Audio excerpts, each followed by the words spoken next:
They say a knight's death should be solemn, silent, the body washed, the armor polished, the coffin sealed with dignity. But in the 13th century, one knight shattered every rule of tradition. Wounded, bloodied, knowing the end had come, he gave an order that horrified even the priests at his side. He demanded his armor not be removed. He demanded it remain on him, though the metal was already aflame. The fire ate through cloth, seared his flesh, and yet he refused relief. He commanded his men to entomb him exactly as he burned, sealing the fire into the earth with his body. Some chroniclers called it an act of courage. Others whispered it was blasphemy, but none denied what they saw. A knight who chose not a peaceful passing, but a furnace for his grave. Was it honor that drove him, or something darker, something that turned his tomb into a pyre? In the chronicles of medieval Europe, knights were not simply soldiers. They were symbols, ironclad men bound by vows of loyalty, faith, and an unbreakable code of honor. Their armor was not just protection, it was identity. To remove it was to strip away dignity, to reduce a knight to ordinary flesh. And so when this unnamed warrior fell in battle, his decision to die inside his armor might at first have seemed like the last echo of his pride. But this was not the ordinary wish of a knight. This was something else entirely. The account begins with him struck down, his body pierced, his strength leaving him. Around him, the battlefield was chaos, shrieks of the dying, banners torn apart, the thunder of hooves still echoing even as the fight dwindled. His men rushed to lift him, to save him. But he refused to be carried away like a broken relic. Instead, he made his command, "Do not strip me, do not quench me, bury me as I burn." The soldiers hesitated. To die in armor was noble, yes, but to be buried in flames? That was unheard of. Fire was purification, reserved for heretics, for witches, for those condemned by the church. No knight of God was ever meant to meet the earth while wrapped in fire. Yet he insisted, his voice ragged, his eyes fever bright, as if the flames were not consuming him, but feeding him. Why would he choose this? Chroniclers argued for centuries. Some said it was the ultimate act of defiance, to embrace the torment of fire and carry it with him into the grave, a warrior unbroken even in death. Others whispered that he was already damned, and this burning was his confession, his punishment, his secret pact with something darker than God. What unsettled witnesses most was not just the demand, but the silence with which he endured it. The flames blistered his skin, blackened his surcoat, fused iron into flesh, and yet he screamed no oath of pain, no prayer for salvation. He sat upright as long as his body allowed, jaw clenched, staring at the priests who begged him to repent. His silence was louder than any cry, and in that silence they felt heresy. When the end came, it came slowly. His breath grew shallow, the fire devouring what little strength remained. And still, when his men tried once more to strip away the armor, to free him from the furnace, he cursed them. He swore vengeance if they defied him. He would haunt them, he warned, from the grave. Fear took hold. These were hardened men, bloodied by years of war, but they obeyed. They carried him, still burning, toward the tomb carved for his rest. Imagine the sight, a coffin of stone, cold and waiting, and within it, a knight whose body was no longer only flesh, but flame. They lowered him in. The priest protested, but the soldiers sealed the lid, locking the fire inside, burying heat, smoke, and man together in suffocating darkness. Some claim the stone itself glowed for hours afterwards, as if the tomb rejected its occupant. The chronicles close their account here, with words torn between reverence and fear. Some called it courage, the ultimate warrior's death, armor unyielding, fire unbroken, a knight who carried the battlefield with him into eternity. But others called it pride, twisted into madness. They asked why he demanded such an end. Was he simply too proud to die quietly? Or had he bound himself to something that demanded flame as payment? And the most haunting question remains, was this his death wish, or his attempt to live forever in the fire? In medieval Christendom, the burial of a knight was a sacred ritual. His armor would be polished and displayed, his sword laid across his chest, his body washed and wrapped, his soul committed to God. The earth was meant to receive him gently, as a warrior who had fought in service of both King and Christ. Fire, however, had no place in such rites. Fire belonged to punishment. Fire was damnation. To die in flames was to die like a heretic or a witch, condemned by the very church a knight swore to defend. And that is why this single command, that his armor be buried while it still burned on his body, struck fear into every witness. Some priests recorded it as an outrage. They wrote that his tomb glowed red for a full day and night after burial, as if the flames refused to die. Some swore the stone hissed, smoke curling out from the cracks. There were whispers that the earth itself groaned, rejecting him. No one could agree whether this was miracle or curse. One chronicle tells of a guard stationed by the tomb. He claimed to hear clanging from within, like iron striking iron, as though the night was not resting, but still fighting. Another swore he heard a muffled voice, muttering in a language no one understood, and when the tomb was sealed forever, no one dared to open it again. It was said that if you placed your hand on the stone, even years later, it felt unnaturally warm, as if the fire inside still burned in secret. Why would the knight choose such a death? Some said it was a statement of defiance. He would not let his enemies extinguish him, nor allow priests to wash him clean of blood and sin. He wanted to carry his war into the grave. Others believed he was afraid of being forgotten. A quiet burial would fade into dust, but a fiery tomb would turn him into legend. And legend, in the medieval world, was a kind of immortality. But the church feared another explanation. Fire to them was a doorway. In Scripture, fire purified souls, but also consumed them in eternal torment. To bind oneself willingly to fire was to court damnation, perhaps even to bind one's soul to forces outside God's light. Priests called it pride at best, blasphemy at worst. They wondered if he had made a secret vow, not to Christ but to something darker, something that fed on flame. And here lies the most unsettling detail. Some accounts claim the knight smiled as he burned, not in mockery, not in pain, but in grim satisfaction, as though the fire had fulfilled a promise. This smile terrified his men far more than his screams ever could have. What man greets fire as a friend unless he believes it will carry him somewhere beyond death? As the years passed, the tomb became a story whispered among pilgrims and soldiers. Some came to pray, to ask for his courage. Others came to spit, to curse his name. All agreed on one thing: his grave was not like others. It was not quiet, not gentle, not holy. It was restless. It was alive. The legend grew darker still. A tale spread that during a siege decades later, when the enemy desecrated graves in search of treasure, no one dared to touch his tomb. The soldiers who tried were struck with sudden sickness, their hands blistering as if burned. One man reportedly screamed that he saw fire bursting from the cracks before collapsing dead. Whether true or not, the story ensured the tomb remained sealed, untouched for centuries. The chroniclers left the tale unfinished, their words heavy with unease. Was this knight remembered as a hero who defied death or as a heretic who mocked God's laws? No one could decide, and perhaps that was his intention all along. To leave the world not with certainty, but with a question that gnawed at every believer's faith. For what does it mean when a knight chooses fire for his grave? Is it bravery that transcends death, or the first step into something far more terrifying? History remembers battles, kings, and crowns, but it also remembers moments so strange, so defiant, that they fracture the line between fact and legend. The knight who demanded his burning armor follow him into the grave became such a fracture. Chroniclers could not agree whether to sanctify him or condemn him. To some, he was the embodiment of courage, a man who accepted death on his own terms, refusing to be stripped, refusing to be diminished. To others, he was something far more dangerous, a knight who turned burial into rebellion,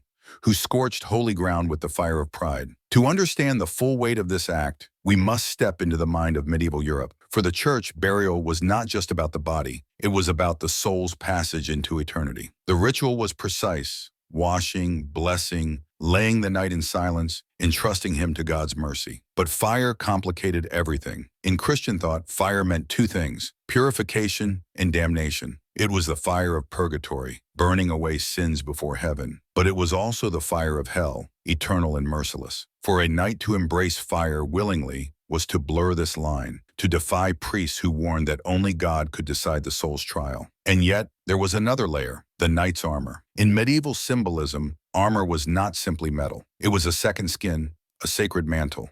To die without it was to die naked, dishonored. A knight buried in his armor was buried with his identity intact. But this knight went further. He demanded the armor not only stay on, but burn with him, as if forging his soul in steel into one eternal relic. To the faithful, this looked less like devotion and more like sorcery. The reactions were immediate. Priests wrote furious condemnations. Soldiers who witnessed the burial carried the story across kingdoms. Some claimed the tomb smoked for 3 days, Others, that red light seeped from its cracks. One rumor said that on certain nights, if you pressed your ear to the stone, you could hear the clang of a sword striking endlessly, as though the knight still fought an invisible battle below. These were not just embellishments, they were fears made flesh. The story spread because people wanted to believe the fire had not gone out, and so the knight's grave became both shrine and warning. Pilgrims came to see it, some to pray for courage, others to spit in disgust. Warriors touched the stone before going into battle, believing the fire inside would lend them strength. But priests condemned this as idolatry. To them, the tomb was cursed ground, a reminder that pride could burn hotter than any hell. The tale only darkened with time. A generation later, chronicles recorded strange incidents. A monastery built nearby reported a fire breaking out in its library. No cause found, no source discovered. Some whispered it was the knight's spirit, spreading his flames beyond the tomb. Farmers claimed their fields blackened overnight, crops shriveled as though scorched by unseen heat. And always the locals pointed toward the grave, the stone said to glow faintly under the moonlight. But perhaps the most chilling stories came from soldiers. During a siege, an invading force tried to desecrate the grave, hoping to strip it of treasure. They never succeeded. Witnesses claimed one man struck the tomb with an axe, only to burst into flames himself, screaming until nothing remained but ash. Another soldier dropped dead instantly, his armor smoking as though he had stood in fire.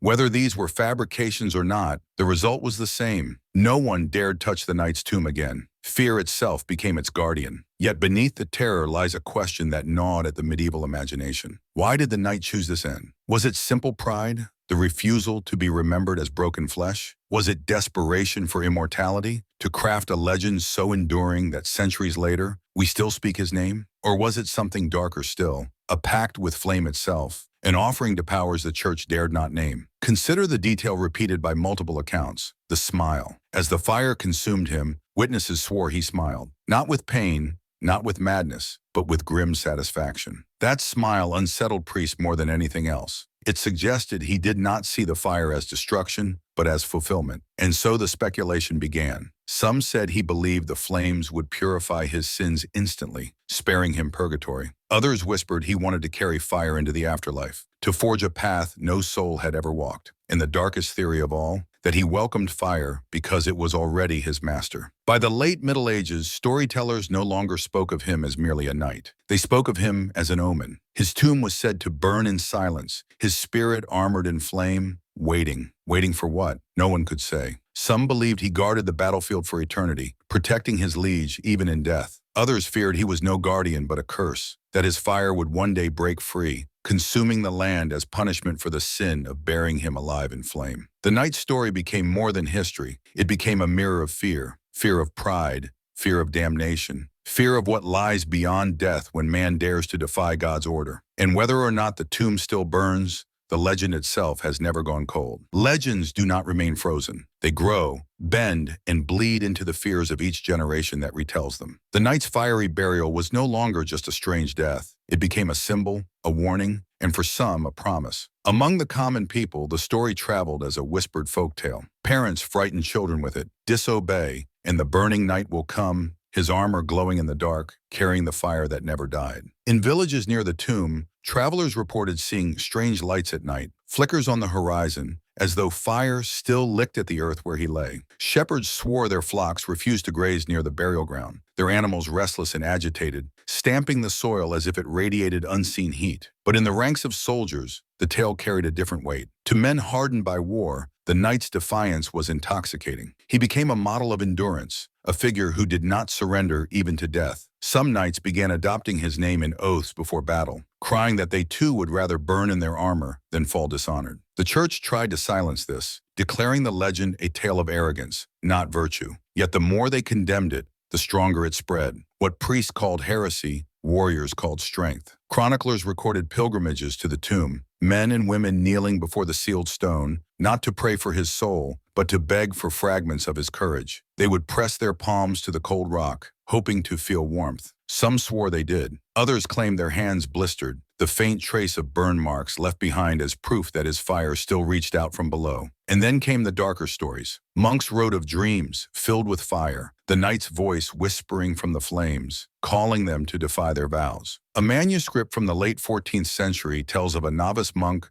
who vanished one night. When they searched his chamber, the bed was scorched, though no candle had burned nearby. Rumor spread that the burning knight had claimed him. The legend began to divide entire communities. Was the knight a cursed soul, forever bound in fire? Or was he a warrior saint, proof that a man could carve his own destiny even in death? Priests thundered against the idea of sainthood, reminding people that saints were tested by humility, not pride. Yet some soldiers secretly lit candles in his name, seeing in him the very spirit of defiance they longed to carry. And so the knight's tomb became more than a grave. It became a battlefield of belief. The church could not erase the story. The people would not forget it. Every retelling added fuel to the fire, until the knight was no longer just a man in history but a figure who haunted memory itself. The strangest part of all? No one remembers his true name.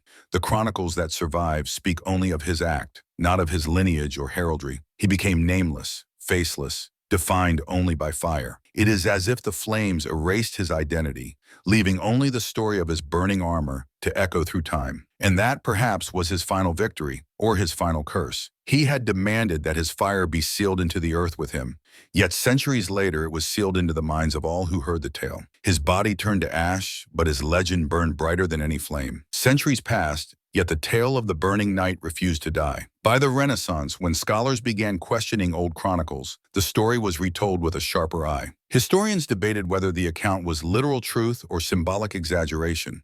Could armor really burn so long, they asked? Could a tomb truly glow for days? Skeptics argued it was impossible, the product of medieval imagination. Fear and rumor passed from one terrified witness to another. Perhaps the knight's body had smoldered briefly before burial, nothing more. Perhaps the rest was myth, and yet the more they tried to strip the tale of its fire, the more it seemed to ignite again in the minds of believers. The power of the story did not depend on fact, it depended on what it meant. To some, it meant defiance against the church, proof that men could carve their own fate even when priests demanded submission. To others, it meant damnation, a warning carved in flame that pride was the deadliest sin of all. Whether true or false, the story mattered because people wanted it to matter.